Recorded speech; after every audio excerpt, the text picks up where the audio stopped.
I recently helped set up and participate in my first ever Pokemon Go Cup and Challenge, and I have to say it was so fun, it was so easy to do that I want to share this experience with you so you will be able to do one as well.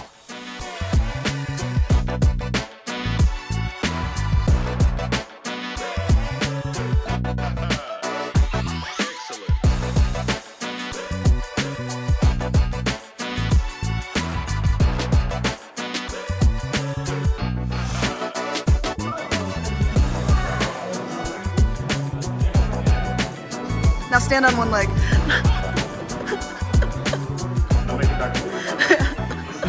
So if you're looking to compete in a Pokemon Go Cup or Challenge, the first thing you're going to need to do is go to the website, to the event locator, and see if there are any local challenges near you. And you'll be able to see them on the map as well. The one that I went to was put together by a shop in Belgium, and they were actually holding a video game cup the same day as well. So when we arrived, there was already quite a few people there, and it was a really fun overall environment. You only need 4 people to play for sure. So if you have 4, basically you can compete in these cups and challenges. Now, to compete in one of these events, you are going to need a team of 6 Pokemon, and you'll also see that there is a team registration list. You can already download it on the website and fill it in and bring it with you, but also you can just come a little bit early. Most likely the shop will have a form there that you can fill out as well, in case you also maybe want to change teams between your cup and your challenge, which we did see quite a few people do in Bohm. All right, so now you have your team sheet.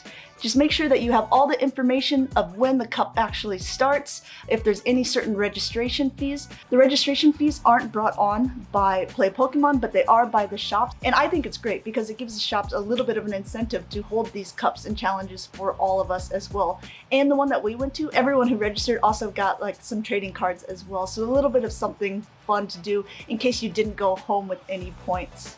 Now, this tournament itself was stacked. There was quite a few big names there, like Inadequate, Totectical, and Status Stand. People coming in from the Netherlands to also compete and steal our championship points. There was actually a total of 9 competitors who were able to play, and because there was more than 8, there was a top cut as well. So this means that the top 4 competitors ended up playing a little bit extra to see who got those championship points.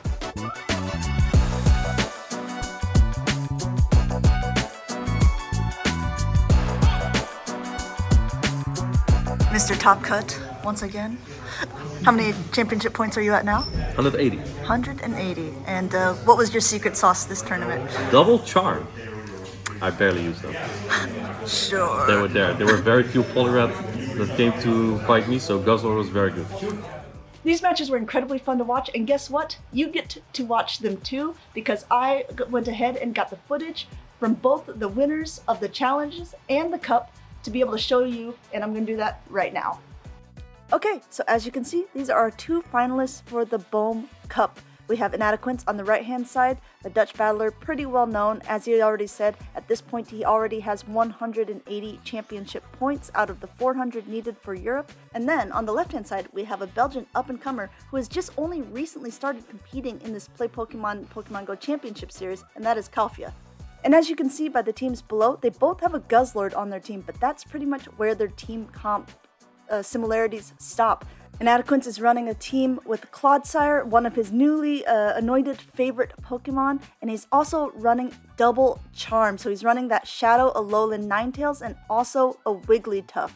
He's rounding out the team with Poliwrath, which seems to be a popular counter user at this point in time, and also having a Jellicent on his team.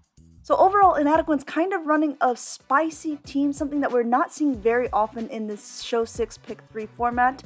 Calfia, on the other hand, is running an Azumarill, that Guzzlord we were talking about earlier, Skeledirge, which has recently helped a Dunebug win one of the regionals there in the United States. Then we have a Lantern on the team, Cresselia, and a Vigoroth. So though Medicham has been so popular in the Play Pokemon tournaments, nowhere to be seen in this Cup Finals.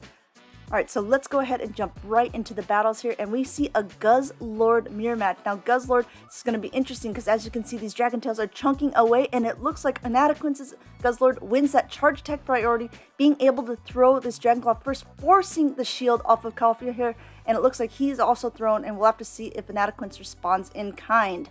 The Dragon Claw is going through, and it does not get shielded. That is almost out, and now he swaps into that Clodsire, only now to be met with the Cresselia. Cresselia is tanky, and so is Clodsire. Clodsire already up to this Earthquake, being able to get a mud shot or two advantage before Kafia ended up switching in.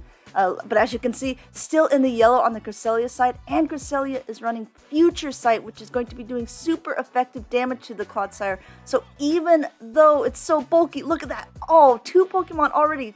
Inadequence saving his shield for the very end here, being able to now take this Grass Knot as well. He has 2 shields. It looks like he's banking it all on his 3rd Pokemon, which is going to be that Jellicent.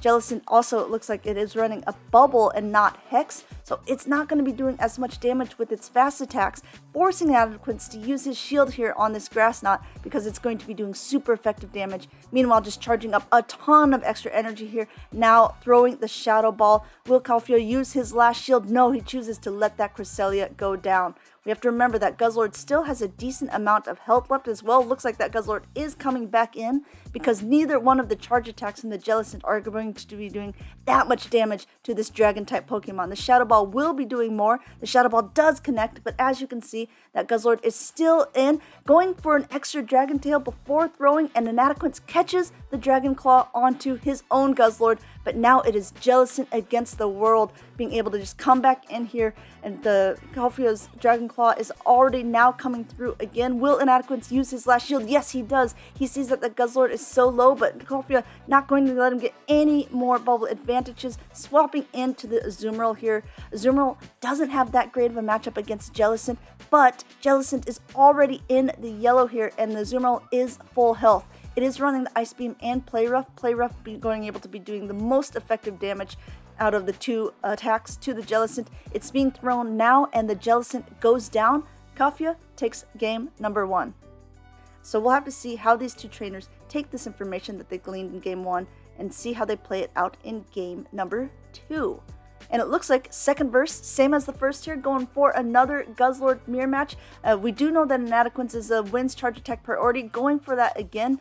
And now we have to wonder, will Calfio use the same attack that he did before? Yes, he does. He chooses to shield that up. And now we have to wonder, will Inadequence do that? Because we saw last game, his will survive. No, he does. He chooses to shield it up. He wants to keep it as healthy as possible. Wants to keep that advantage, knowing that he's going to be able to throw his charge attack first. And it looks like he is going ahead and banking that instead, coming in and sniping that Guzzlord with the Wigglytuff, being able to get that charm through. But now it is being met against the Skeledurs. Skeledurs is going to be pretty much resisting this charm. It's not going to be doing that much damage. Meanwhile, just gaining a ton of energy. Incinerate recently got a buff, so it's going to be able to do more damage. And as you can see, that Disarming Voice did so much damage. Meanwhile, this Icy Wind by the Wigglytuff is not going to be doing that much. An Ice-type move to a Fire-type Pokemon, not going to be doing much. However, it is going to be able to lower the attack because Icy Wind is an automatic debuffing move. Coming back in, Calfio not even thinking about it, throwing the Shadow Ball, which is the heavier hitting attack, although it doesn't do as much to the Guzzlord. He did waste a little bit of energy here, but he is still able to get to another. He knows his attack is debuffed, however, so he goes ahead and swaps out. I like that move because he has a Shadow Ball stored, and he knows that Skeledurs wins a charge attack priority over the Jellicent, meaning that he will be able to save this for a later point should he be able to need it. Meanwhile, this Azumarill is just gathering a ton of energy, now throwing the Play Rough and getting that last shield off of Inadequence here. Inadequence has a ton of energy also on his Jellicent, and the Shadow Balls will be able to connect to the Azumarill. Shadow Ball going to be doing a little more damage, definitely actually a lot more damage than the Surfs would be doing. As you can see, it puts Azumarill into the yellow, but this is going to be pretty much Jellicent once again against the world here. This Play Rough will not be able to knock it out, but will the Shadow Ball from Inadequence's Jellicent be enough to knock out the Azumarill? We're gonna have to see, charging up to almost 100 energy here before throwing the Shadow Ball. The Shadow Ball is gonna go through that. Azumarill is just waiting there, seeing if it will connect, and he still survives, which is able to get one more bubble through, able to hit this Play Rough, and I think at this time, Play Rough should be enough to knock out the Jellicent, and Kafia takes the Cup Challenge 2-0 sweep, getting those 50 championship points for his road to Worlds. The challenge started immediately after the cup was done. Challenges work pretty much exactly the same way the cups do, or if there's more than 8 competitors, then you also have a top cut. The main difference is the championship points that they are allocated from each. The cups give a total of 50 points to first place, and challenges give a total of 15 points. The other main difference is challenges you can hold every single month, while cups can only be held every 3 months. So a lot of times people like to combine the cups and challenges, but you may also see that some of the places are still running challenges if there are at least 4 participants who are interested in doing these types of events. The format is actually really simple as well. You can compete in as many cups and challenges as you want, but you will only get points for your top 6 performances. Once again, I highly encourage everyone to try to check this out. This is a great way to go ahead and get some extra points if you're looking to qualify for Worlds.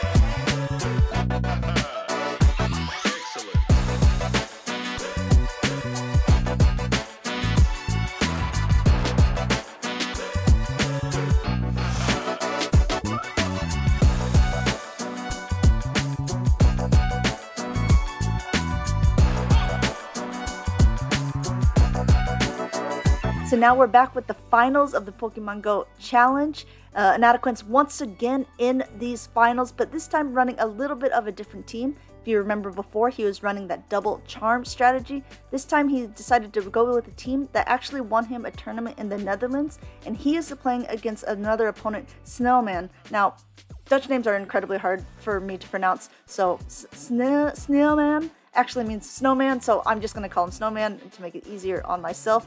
Inadequence is running that team of Talonflame, Vigoroth, Abomasnow, Lantern, Cresselia, and Sableye.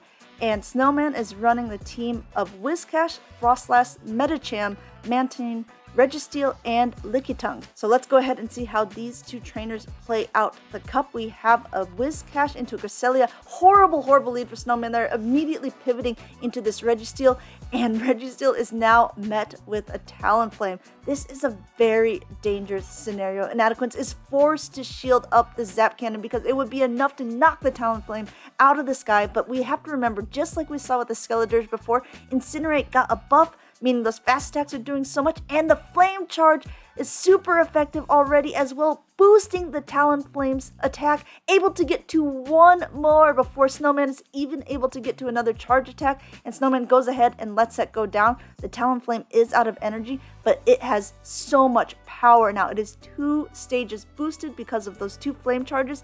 In comes that Whiscash. Whiscash is going to have to get to the Scald. Will he be able to hit it? No, he decides to go for that Scald, and it looks like Inadequence chooses to let that Talonflame go down, recognizing that it did what it was supposed to do. The Cresselia will now finish the job against the Whiscash. Snowman goes ahead and swaps into the Lickitung, and Lickitung is met with the Sableye. Now, normally, this would be very advantageous for Snowman because the Licks are going to be doing nice damage to that Sableye, being part Ghost type. However, its really main target wants to be that Cresselia just because Whiscash has such a bad matchup against it. Meanwhile, Inadequence already had a ton of energy, forcing that shield off of the Lickitung there because it wants to try to keep it as healthy as possible. But Inadequence is at yet another foul play here, and this time it looks like Snowman is letting this one go through. He is at a Body Slam. Body Slams are not going to be doing that much damage overall. However, at this stage, I think he just wants to be able to get this damage off and see what he can do. Inadequence shielding up the Sableye. Such little HP left on this little Pokemon, but he is at the foul play. He wants to get this off. He wants to either take that last shield from Snowman as well or get this Lickitung as low as possible. Licky goes low. Whiscash comes back in. Cresselia has so much energy already, forcing this shield off of the Whiscash here because the Grass Knot is super effective against this water and ground type Pokemon. Snowman going for this Scald here, hoping to possibly debuff. It has a 50% chance that will debuff the opponent, but even still, it's going to be a tough uphill climb and no debuff. The Nux Grass Knot is coming through on Inadequence's side. This Cresselia is hitting all the bubbles, making sure it is excellent. It knocks out that Whiscash. Lickitung comes back in. As you can see, these are super effective licks doing a nice chunk of damage. However, Inadequence already at the Moonblast here, and Moonblast will be enough to knock out that Lickitung. I think even the Grass Knot probably would have been, but just wants to be safe, wants to get that first win, and it goes to Inadequence. Alright, We are into game number 2 in the challenge finals between Snowman and Inadequance. We're going to see yet another Whiscash versus Cresselia lead, this time swapping into a Frostlass, but Inadequance has the same strategy of going with that Talonflame. Talonflame is going to be doing so well against either that Registeel or the Frostlass. It looks like Snowman is going to shield this up, however, because he wants to at least to try to get a shield off of Inadequance as well, getting all of this energy, baiting here with the Avalanche, but it will still be doing a lot of damage. Inadequance knows it, and it goes ahead and shields it up. I think he's just hoping that he perhaps will get to another Avalanche, unable to do so because of that Flame Charge boosting that Incinerate, the Incinerate being able to knock out that Pokemon completely, and now we are going to see what a boosted Fly can do to a Whiscash. Even though it is a flying type charge attack, as you can see when it's boosted, it brings that full health Whiscash all the way down to the yellow already, and this it puts a Snowman in kind of a precarious situation because the next Fly would knock it out. However, he also knows there's that Cresselia in the background as well, so going ahead, charging up as much energy as possible before throwing this Scald. Again, this will be enough to knock out the Talonflame, but I think Inadequance is once again happy with how this turned out. He was able to get that alignment, keep that switch that he wanted. The Scald will go through, and we'll have to see if Snowman is a little bit luckier in game 2 to be able to get the debuff. This time the Scald goes through, no debuff once again, swapping out to the Licky Tongue, and again being met by the Sableye, but this game will be a little bit different because there are no shields left on Snowman's side. Inadequate still just going straight for the foul plate right away. The return would be doing more damage, however, wouldn't be able to get to it as quickly, and he wants to be doing as much as possible. Snowman recognizing at that point there are no win conditions left for him in this battle, so he decides to concede the matchup, giving Inadequance the championship title for the challenge. So congratulations to Kafia, who went home with 50 championship points, and Inadequance, since he got second place in the cup and first place in the challenge, went home with a total of 55 points. So if you have any questions about how to get these set up, or if you're looking to participate yourself, drop them in the comments below. I'll try to get back to you as soon as I can. Thanks for watching, everyone. We'll see you in the next video, and maybe at a local cup or challenge.